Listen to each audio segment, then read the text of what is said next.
Sorry, chatting to some of those Twitchers there. They're very twitchy, going so fast. It's hard to keep up with them.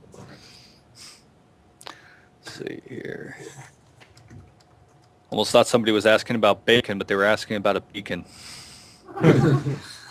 Bacon's an important question. Will we be able to have bacon on our Iteruses?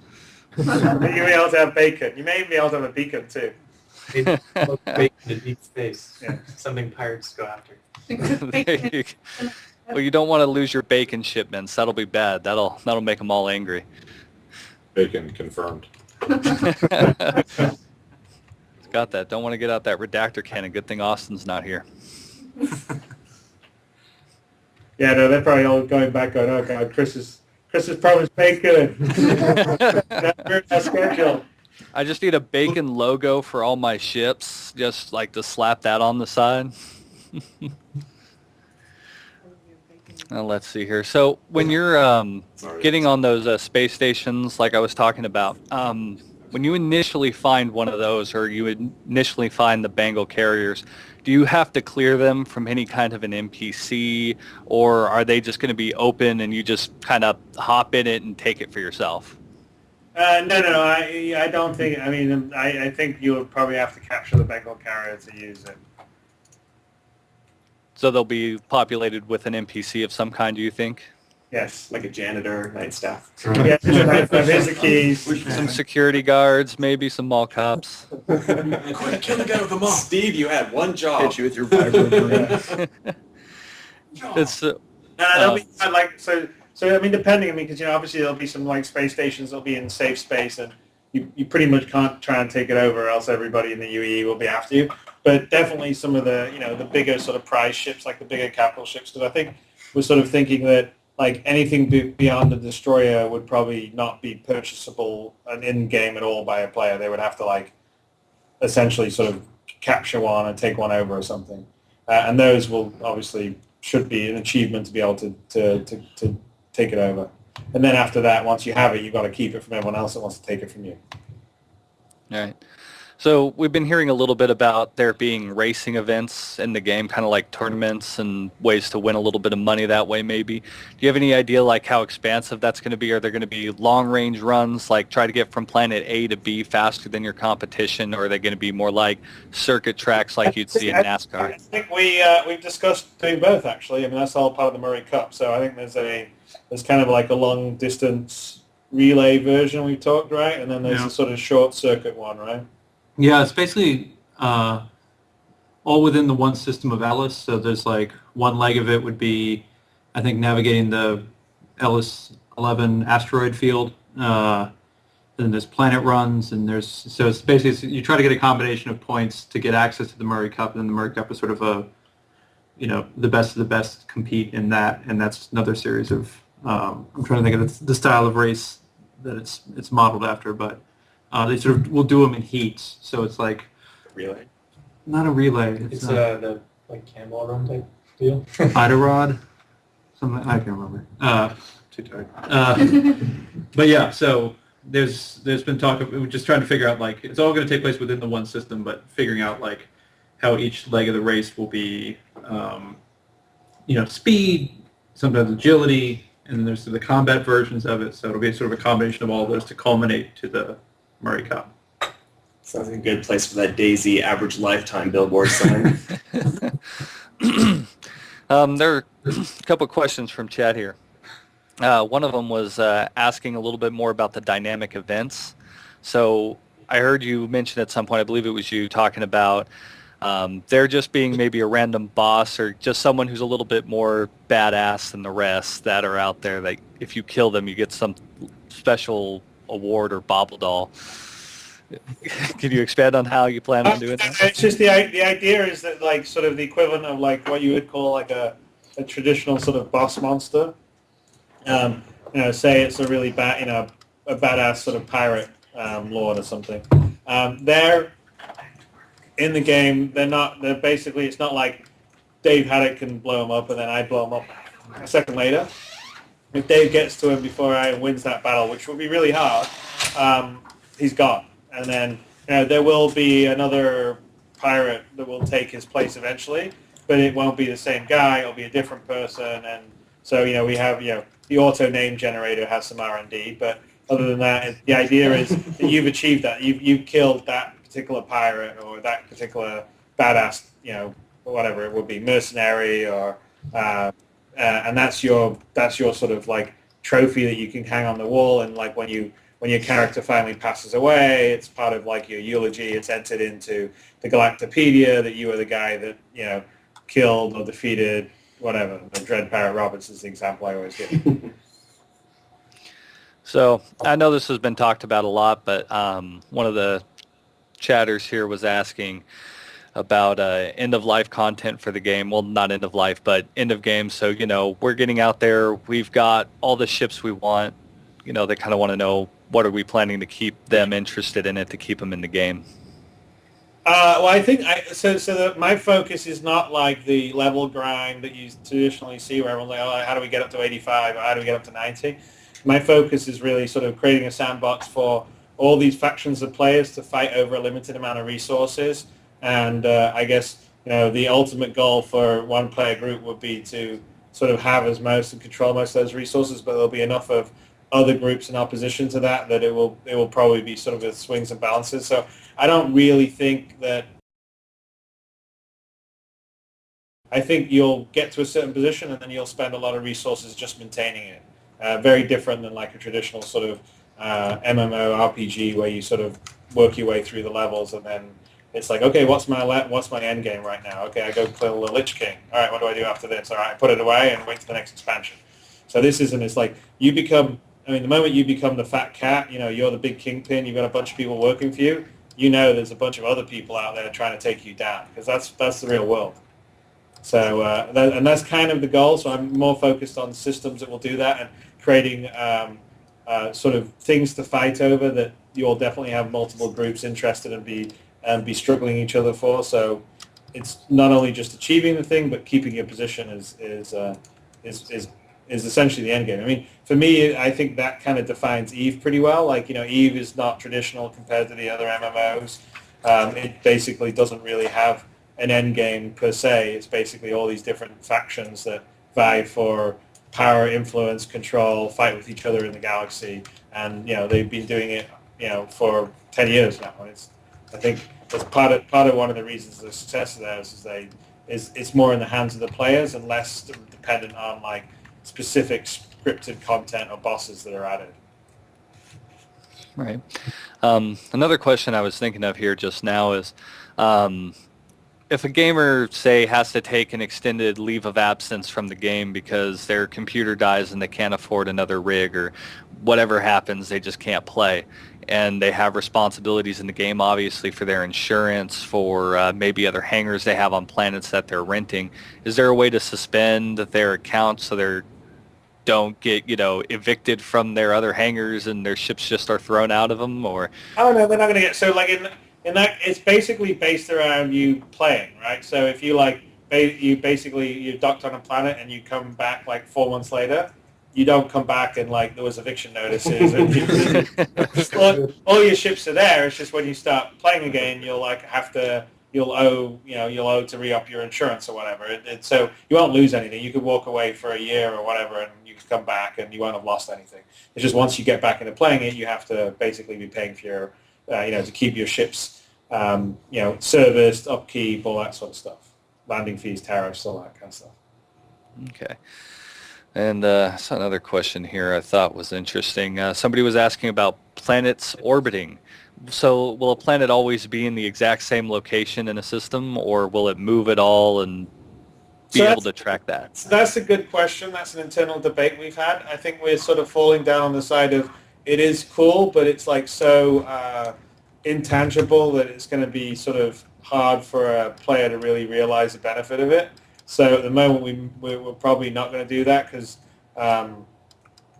everything's sort of relative. Like if I have a nav map or whatever and I'm going to go to planets, like my nav map would be intelligent enough to know that the planet's in this particular, orbit and doing all the rest. So unless something like completely, knocked that out of whack, you wouldn't really know other than, if, I guess the question would be if there was a jump point that was stationary and it wasn't kind of moving a relative to a planet, that could have an effect.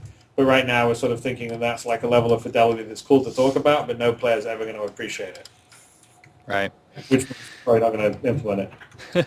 That makes it hard to do to work on it. In which case, I've seen this question come up a lot with the Icarus coming back for sale. People have been asking if the Vanduul scythe will fit into it. No, it won't fit into it. All right. There you go, guys. Now you know. Well, I mean, you look at the pictures on the site, you'll see that the Hornet barely fits in the hangar. So it's a pretty snug fit. So you could have the Vanduul scythe definitely fits inside the the Bengal carrier. In fact, I can't remember if I did it in the demo I did, but you could definitely. I used to fly a Hornet, go to a little platform, get out, get into the Vanduul scythe, fly it around, and then land back on the Bengal. But it's got these the wings, and they fold up, and you need a fair amount of vertical clearance, and you don't have that inside the Corvette. It's a pretty snug fit.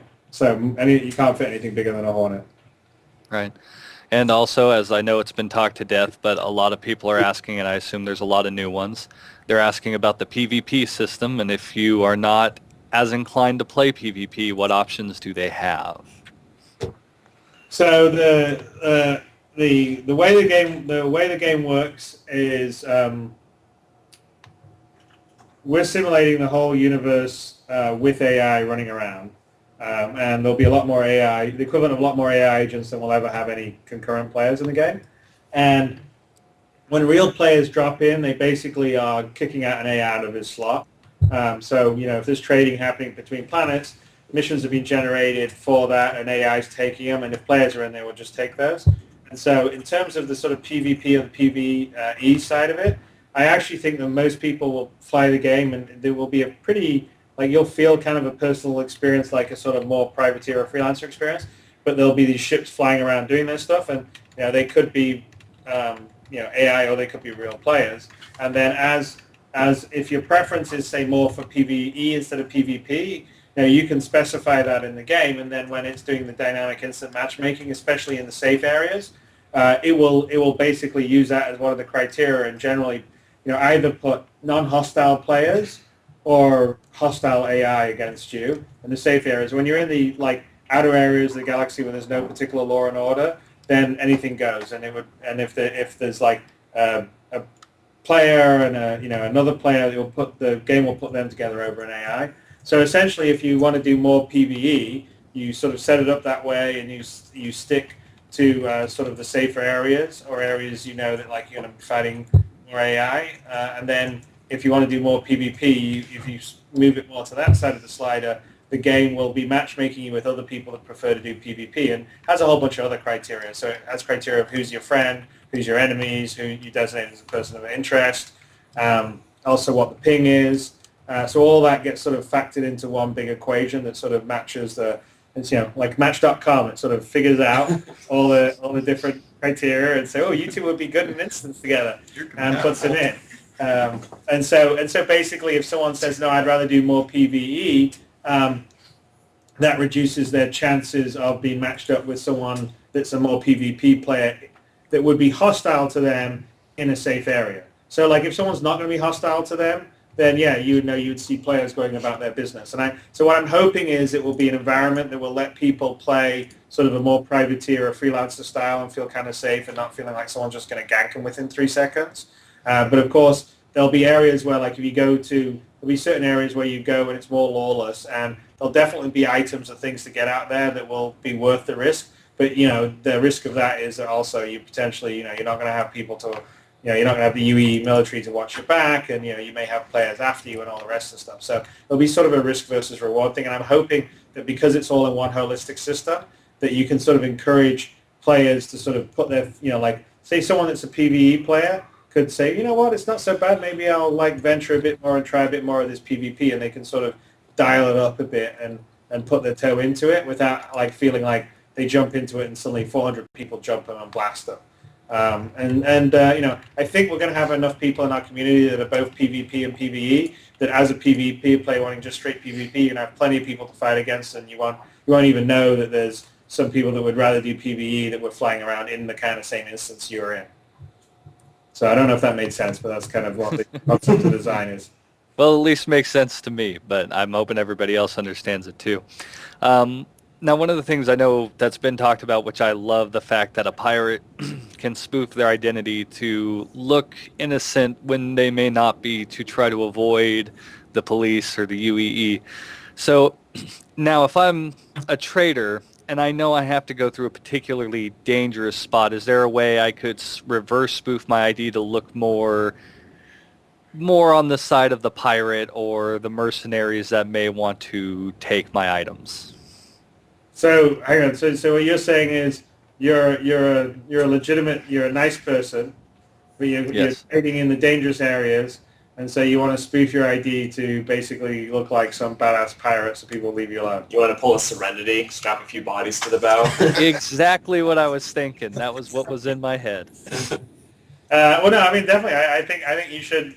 You know, there's no reason why the spoofing's only about spoofing for for a nice harmless ship. I mean, I'm sure you'll be able to sort of, if you go to the right place, you can kind of get the right sort of plates. But I mean, generally, what the spoofing is about is sort of having a clean record, right? So it's if the advocacy or sort of the military says, scans you and it says, oh, this person's got no criminal record, then I'll pass on through. Whereas, if they actually got your real ID, then they would realize that you're a pretty bad pirate and they should be going after you. Awesome.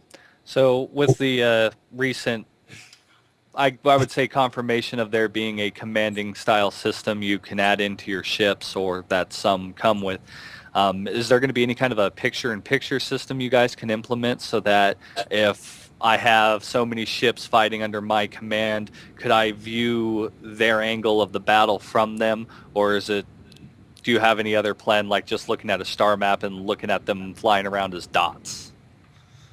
I think so.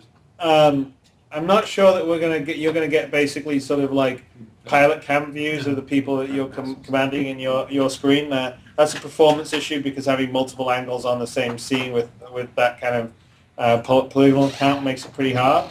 And also, we just got a lot of other things going on. So what's going to happen is you'll be controlling your holosphere.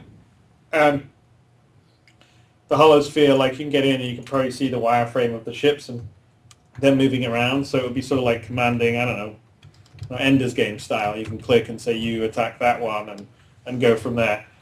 We are going to try and also have some support for sort of third-party viewing of battles.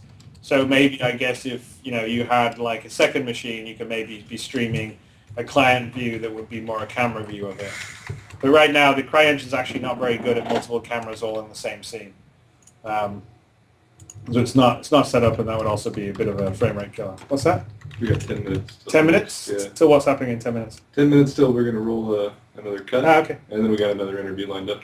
Awesome. I just love the way that with me to the phone here. But don't you love answering our questions? Come on, you've only answered some of these 100 times. I actually do. I actually have a good amount of fun answering the questions, and then also actually it was with the Spanish community, right? Yeah. This next one here, and it's good. It's good design because everyone with this many people, there's all these different aspects that really have answers for.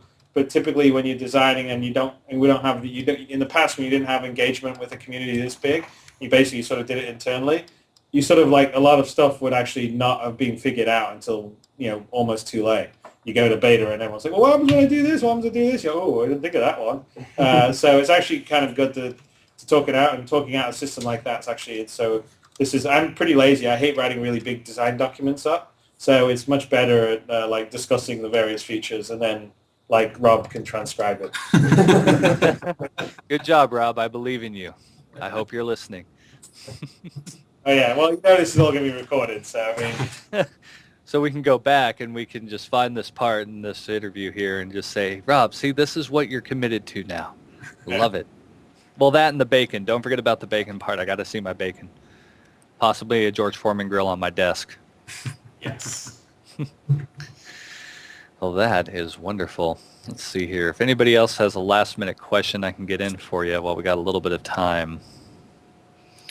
Oh, let's see here.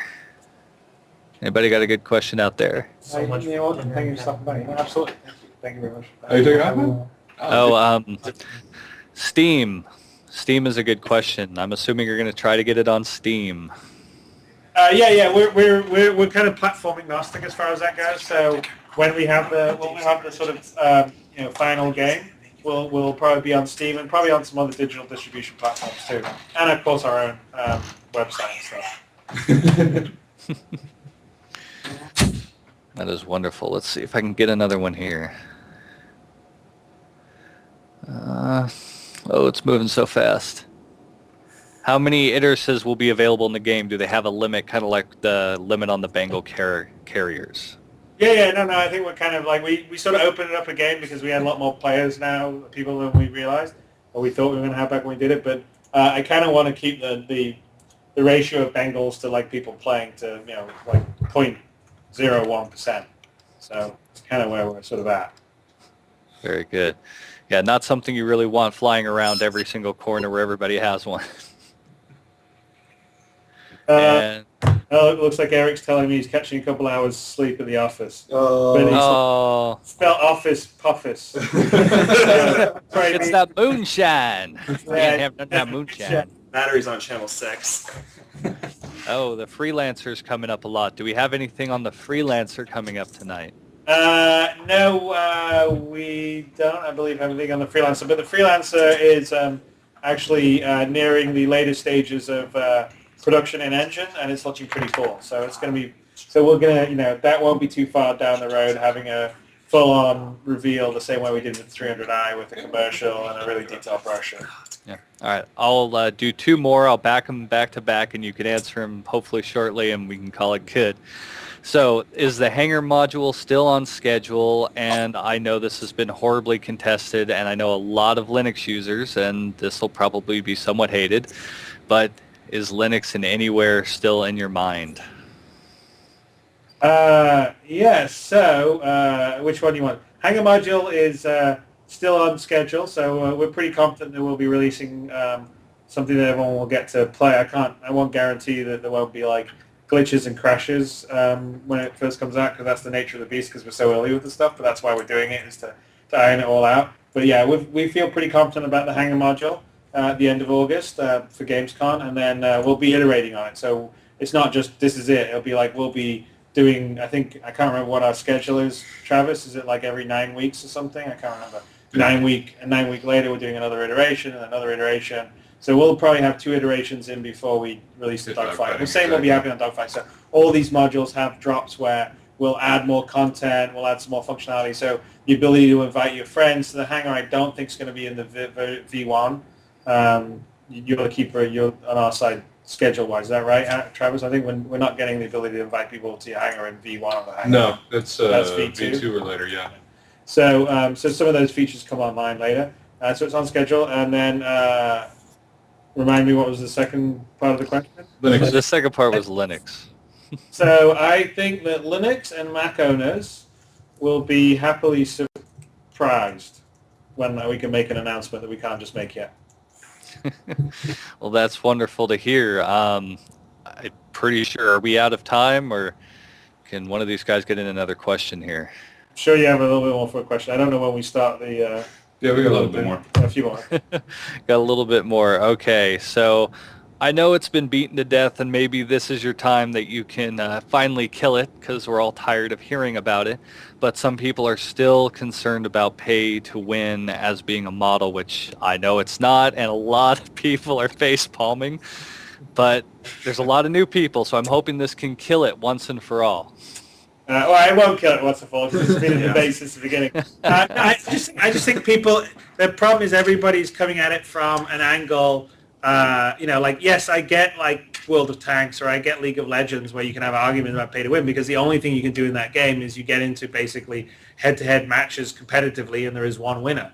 But that's not really Star Citizen. Star Citizen is an open sandbox, and there's like, what's your definition of winning? Some person, it will be like, okay, I'm going to be the best, dogfighter. The other guy's like, I'm the best, explorer. Someone else like, I want to be the best, long distance cargo hauler. I mean, there's all these different angles. It's just like, in the real world, what's your definition of a winner, right? I mean, you can have a whole bunch of different definitions of someone that's like successful or a winner. And I think that's partly one of the reasons why I think it's a kind of really silly thing. It's like I saw this whole thing where everyone's like, oh, the 350 hours limited, and let's pay to win because I won't be able to get that in the game. It's limited. Well, that doesn't, first of all, it is going to be available in the game. But second of all, like, that's actually, the 350 hour isn't like necessarily your best dogfighting. I mean, yes, it may be great for like going really fast, but going against another ship, it could potentially lose because it may not match up well. I mean, it's completely rock, paper, scissors. It's also got to do with how good of a pilot you are. And so generally, what I hear when people complain about, I mean, my definition of pay to win, which I know isn't everyone else's, but my definition of pay to win, and the thing I don't like, is when I play a game and I can only ever get that item by paying money. Right? And the game sort of figures out a way to force me into a situation where I've got to pay money to get something. So as long as I can earn all the items in the game by just playing it, and I can, get something like basically paid for convenience, which is essentially, hey, I don't have 30 hours a week or 40 hours a week to be playing this game, and but I really want to be flying a Constellation this weekend because I want to pimp out in style. Well, that for me is paid convenience if the guy that spends 30 or 40 hours can earn it for free himself. And, you're basically just making a trade-off. Time versus money is the age-old trade-off, and we got plenty of people that don't have 30 or 40 hours. I mean, basically the pay-to-win argument, when this comes down to it, is people that have 30 or 40 hours don't have a job and can spend more time doing it, and they're saying, okay, well, that's unfair. And, I mean, you could make the reverse argument saying, well, isn't it kind of unfair for the people that don't have 30 or 40 hours that they're disadvantaged too? So as far as I'm concerned, either way kind of balances it. One way you sort of can shortcut some of the time you put in, another way you shortcut some of the money you put in. But at the end of the day, it's all to do with your skill as a pilot and how you balance up your ship. And that's only for combat. I mean, like I said, for all these other things, exploring, trading, or whatever, again, what's your definition of winning? And by the way, if you spend 30 or 40 hours playing the game and someone else went and spent some money on the Constellation and you go up head, odds are you'll probably beat that guy because you've played a lot more and you're a better pilot. So for me, my definition of pay to win is a game that you can only get, like in World of Tanks, they said they're not pay to win, but you can still only buy premium tanks with money. And premium tanks give you a faster experience gain, and the experience gain gives you an advantage in combat. So you're actually getting an advantage for something you'd pay for, whereas and you can't get that premium tank by earning it in the game. And so that for me is more disbalancing than allowing someone to buy some credits with some money and get a ship that maybe it would take them 34 hours. But you can still play the game for 34 hours to get that ship. So that's the way I view it. I know that people don't agree with me. That's one of those things where it's like in America, someone's either like a Democrat or a Republican, and no one can ever seem to like agree on anything. It's like religion. So at that point, I'm only going it from my perspective as a gamer. My perspective as a gamer is I really hate being forced to buy things, and I just like the option of I can always earn it in game, and then for me it's just a decision of do I want to earn in game or do I want to shortcut it? And if I can do that, then that's my preference, and so that's kind of why we're setting up Star Citizen that way. And it may be the wrong way to set it up, I don't know, but it's the way I would want it as a game player, and that's usually how I make the choices. Very good. Are we out of time, or even one more quick one? Got a minute. Like 1 minute. All right. Because it's a minute and a half clip. All right. So I know that we can set and or reduce power to shields. Could we adjust it to front to rear 50-50 ratio, 60-50 ratio, or full back front?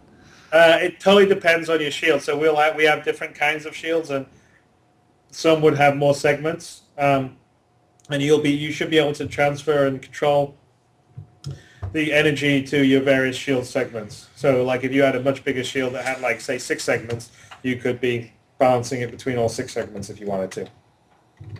All right, wonderful. Well, thank you so much for talking to me and answering all of our questions. That's That was quite awesome. Very good questions. You're very Well popular. formed. You definitely were in the 860K. Well, thank you very much for that. I appreciate it. I really do. Send us an email so we can get that out to you. Yeah, of course. Just support at. Yep, You'll exactly. see me there. All right. See you guys in the verse. What the other See you under this. Oh man, we just got a bunch of spams to support. Talk to you all later. Later. Bye.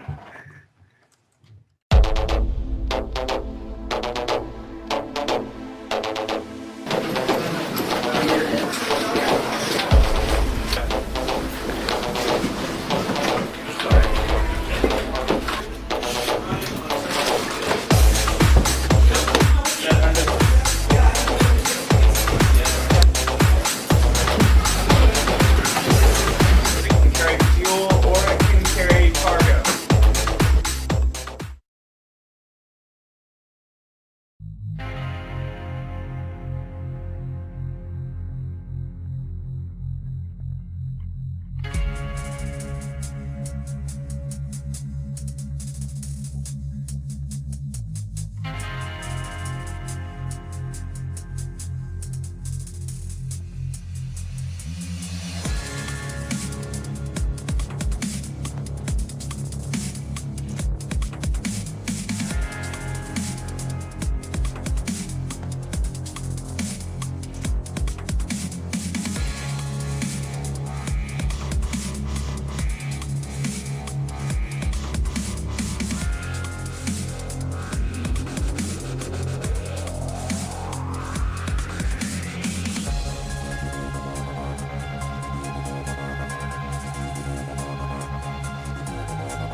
Hello, internet. All right. Still awake. I picked the right 3. Chris is still awake too. Hello, internet. All right. Still awake. Hang on. Yeah, let's mute that and let's pause the stream. Pause. Well, let's mouse on this suckiest. How could you ever like game on this? Seriously. No. You've got you're wired down there on the red. Yep. Okay, let's go to go. There you go. All right. And Skype. All right. Good go. Watching myself in time lag is troublesome. Yeah, it's kind of good. weird. Yeah, the Skyper guy, he'll be here shortly. They're communicating. All right. Agante, you're feeling a little more like slightly kind of late night delayed punch drunk. We're tired. Yeah. We're 3 hours ahead. 2 hours, actually. 2 hours ahead, yeah. Yeah, what time is it? Yeah, so it's for you like 1:30. Yeah. Feels like it's 3:30. Yeah, well, because you guys have been going since 11. And how We've many- been partying since 11. How much booze have you drunk? Yeah, where's the mason jar at? Can we see? They're all